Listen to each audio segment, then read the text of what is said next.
ਵਾਹਿਗੁਰੂ ਜੀ ਕਾ ਖਾਲसा वाहिगुरु जी की फतेह। दूसरी विशेषता, कलयुग से रक्षा के लिए श्री सुखमनी साहिब जी की बाणी बहुत मजबूत किला है। ये जो समय चल रहा है घोर कलयुग का चल रहा है।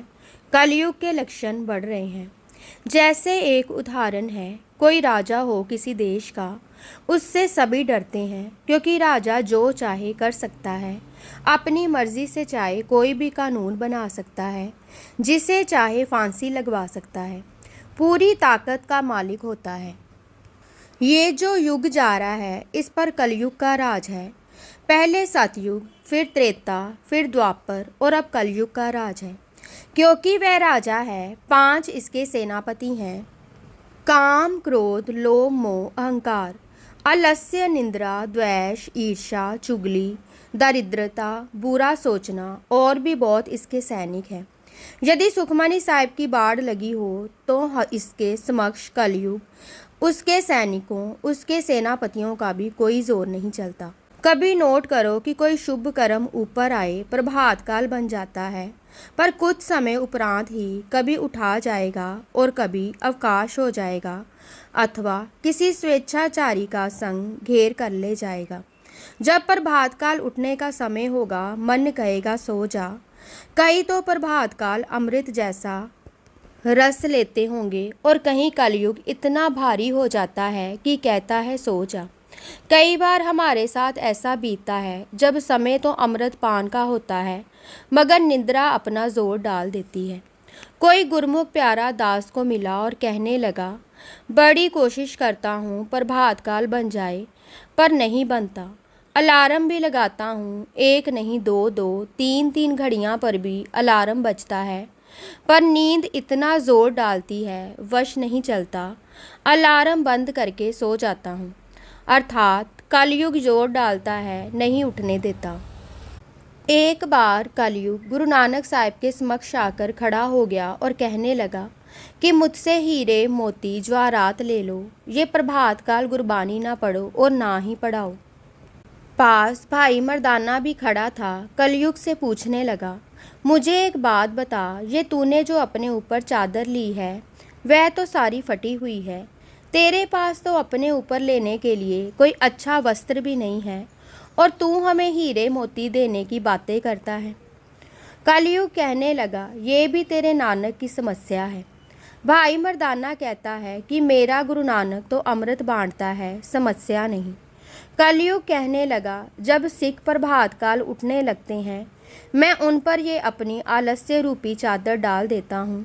जो कच्चे होते हैं वह तो इस चादर की लपेट में निद्रा मगन रह जाते हैं, और जो पक्के होते हैं टांगे मारकर आलस्य की चादर को दूर फेंकते हैं और स्नान करके जुड़ जाते हैं।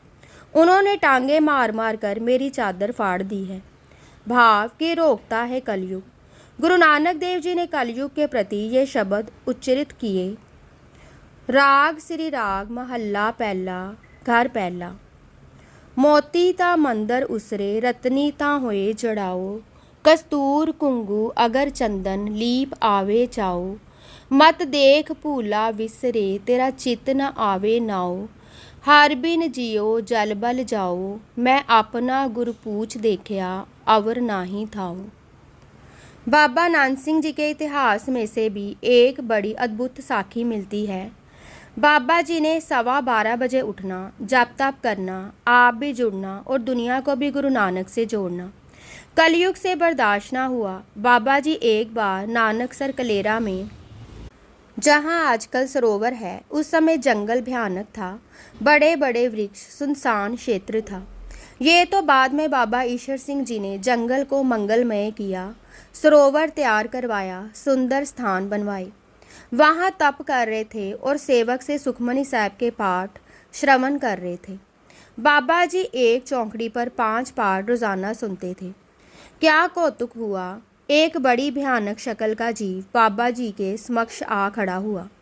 महापुरुषों ने नेत्र खोले और पूछा, भाई तू कौन है? वह भयानक चेहरे का जीव कहने लगा, मैं कलयुग हूँ, जिसका सारी सृष्टि पर राज चलता है। बाबा जी कहते, फिर हम क्या करें? हमने तो तुझे नहीं बुलाया, यहाँ हमारे पास क्या लेने आया है? कलयुग कहता है मैं आपसे बहुत दुखी हूँ। बाबा जी कहते हैं हमने तुझे कौन सा दुख दिया है।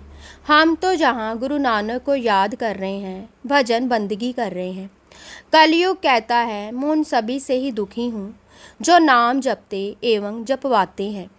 मेरा राज है और मेरे राज में तो काम वासना की लहरें चलनी चाहिए, मांस शराब के दौर चलने चाहिए, और आप नाम की आवाज़ दे रहे हो। यही मेरे लिए सबसे बड़ा दुख है। बाबा जी कहते हैं तेरे जैसे हजारों कलयुग भी आ जाएं, हमने ये मार्ग नहीं छोड़ना। जब ये जवाब सुना तो कलयुग की आंखें लाल, क्रोध में आग बबूला, हाथ एवं मुट्ठियां दबाता हुआ कहने लगा, बिगाड़ तो मैं आपका बहुत कुछ सकता हूँ, लेकिन ये जो यहाँ सुखमनी साहब की बानी चल रही है, इस पर मेरा कोई जोर नहीं चलता। बाबा जी मुस्कुरा दिए और कहने लगे, अपनी कमज़ोरी तूने स्वयं ही बता दी है, अपनी बीमारी का उपचार स्वयं ही बता दिया है। यदि तू सुखमनी साहब से डरता है, हम पहले 5 पाठ सुनते थे, आज से 24 घंटे सुखमनी साहब का पाठ चलेगा, कभी समाप्ति नहीं होगी। तब से लेकर अब तक नानकसर में सुखमनी साहब के पाठ निरंतर चल रहे हैं। अब स्वयं अनुमान लगा लो सुखमनी साहब की शक्ति का। जिसका राज है उसका भी इस महान बानी के आगे वश नहीं चलता। पक्की बात है, ये जो घोर कलयुग का समय चल रहा है, इससे कब की दुनिया नाश हो गई हो। इस जलते संसार में यदि नाखून जितनी मर्यादा कायम है, ये संसार यदि प्रलय से बचा है, तो वह महापुरुषों की साधना एवं सुखमनी साहब की बानी के प्रवाह का कारण है। दास ने अपने अनुभव से ये बात नोट की है। ज़रूरी नहीं ठीक ही हो, गलत भी हो सकती है। जब भी सुखमनी साहब की बानी को पढ़ो, नींद ज़्यादा जोर डालती है। एक बार दास सोचने लगा कि शेष बानी पढ़ते समय ऐसी कोई बात नहीं, लेकिन सुखमनी साहब का पाठ करते वक्त ही ये जोर ज़्यादा पड़ता है। दास ने जो महसूस किया कि कलयुग पर प्रतिबिंब लगाने में गुरु साहिब ने इस बानी में इतनी शक्ति भरी है कि कलयुग कहता है कभी ये किसी के हृदय में ना बस जाए। सारी सेना भेजकर जोर लगाता है। इस बानी से कलयुग डरता है कि यदि ये सिख के अंत मन में बस गई तो मेरी जड़ें उखड़ जानी हैं। विशेषकर जब 15वीं 16वीं अष्टपदी होती है, आदमी अपने घुटने पर घूंसे मारता है कि कब ये पाठ संपूर्ण होगा। ये कलयुग प्रतिबंब लगाता है क्योंकि जोरदार औषधि है। उसे अपना डर पड़ जाता है कि यदि इसने पाठ संपूर्ण कर लिया तो इसके दिन रात के 24,000 श्वास सफल हो जाएंगे, मेरी तो जड़ उखड़ जाएगी। 65% झूठ का प्रसार है। जगत जल रहा है। टीवी का जोर, नींद का जोर, ईर्ष्या, चुगली, द्वेष सर्वत्र छाया हुआ है। एक कमरे में आग लगी हो और कोई कहे उस कमरे में से निकलकर दूसरे कमरे में जाना है और आंच भी ना लगे, कितनी कठिन बात है। अर्थात कोई कहे कि मेरी अंतिम श्वासों तक गुरु के चरणों से निभ जाए, सारा जीवन गुरु के चरणों से जुड़े, नाम से जुड़े, गुरु सिक्खी से जुड़कर बीत जाए, ये है दूसरे कमरे में जाना। गुरु अमरदास जी भी बानी में लिखते हैं, जगत जलंदा रख लै अपनी कृपा धार। कबीर जी कहते हैं, कबीर जग काजल की कोठरी अंध परे तिस्माही, हो बलिहारी तिन को पैस जो निकस चाहे। कभी नोट करो, घर में काजल, आँखों में डालने वाला सुरमा पड़ा हो, कहीं बिखर जाए, आपको इसे इकट्ठा करना है और हाथ भी ना लथपथ हो, मगर ऐसा नहीं हो सकता। हाथ जानबूझकर लथपथ हो जाता है, कहीं ना कहीं कालक लग ही जाती है। कबीर जी कहते हैं कि ये जग काजल की कोठरी है। जन्म से लेकर मृत्यु तक इसमें रहना काजल की कोठरी में रहना है। साथ ही कहते हैं रोशनी भी नहीं है, भी अंधेरा। कई अंधेरे में सुरमा इकट्ठा करना हो तो कहीं दाग ना लगे, और भी मुश्किल बात है।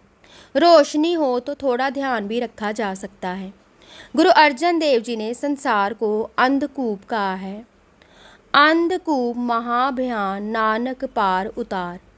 अंध का अर्थ है अंधेरा, कूप का अर्थ है कुआं।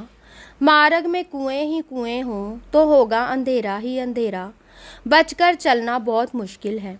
संसार ऐसा है, कहीं टीवी नहीं छोड़ता, कहीं विकार नहीं छोड़ते। कभी ऐसी आंधियां भीतर चलने लग जाती हैं, ऐसे ख्याल मन में प्रकट हो जाते हैं जो गुरु को अच्छे नहीं लगते। कभी कोई लहर मस्तिष्क पर ऐसा दबाव डाल देती है कि जुड़ा हुआ मन भी टूट जाता है। नामदेव कितने बड़े भक्त, 72 बार दर्शन हुए भगवान के, कितनी बड़ी भक्ति, फिर भी क्या कहते, तार ले बाप बीठुला। भक्त नामदेव कहते हैं, हे भगवान, मैं तेरा नाम तो जपता हूँ, परंतु कई लहरें आती हैं। कभी लोभ की लहर, कभी मैं की लहर, अहंतव की लहर, कभी कोई। कलयुग का समय है, लहरें बहुत मजबूत हैं, पता नहीं किस समय कौन सी लहर डुबो दे। अर्थात बहुत मुश्किल है कलयुग के भयानक समय में अंतिम श्वासों तक इन चीज़ों से बचकर गुरु चरणों से निभाना। जैसे एक गाथा भी है, एक वैश्या किसी महापुरुष को प्रतिदिन व्यंग करती थी कि बाबा तेरी दाढ़ी सफ़ेद कि मेरे कुत्ते की पूंछ। जब महापुरुष ने गुजरना, उसने यही प्रश्न करना, पर महापुरुष ने कोई उत्तर न देना, चुपचाप गुजर जाना। जिस दिन महापुरुष का शरीर त्यागने का समय आया, अपने शिष्य को कहते, जाकर उस वैश्या को बुलाकर लाओ। शिष्य बड़े चकित कि अंतिम समय पर वैश्या को क्यों बुला रहे हैं। महापुरुष कहने लगे, वचन का पालन करो, बुलाकर लाओ। शिष्य वचन का पालन करके वैश्या को लेने गए। जब वैश्या आई तो महापुरुष कहने लगे, स्त्री, तू रोज़ हमें एक प्रश्न करती थी कि बाबा मेरे कुत्ते की पूंछ सफ़ेद कि तेरी दाढ़ी सफ़ेद। आज तुझे तेरे प्रश्न का उत्तर दे रहे हैं कि मेरी दाढ़ी सफ़ेद है। वह वैश्या कहने लगी कि आज विशेषकर बुलाकर मुझे जो उत्तर दिया है, यही उत्तर तब दे देते जब मैं पूछती थी।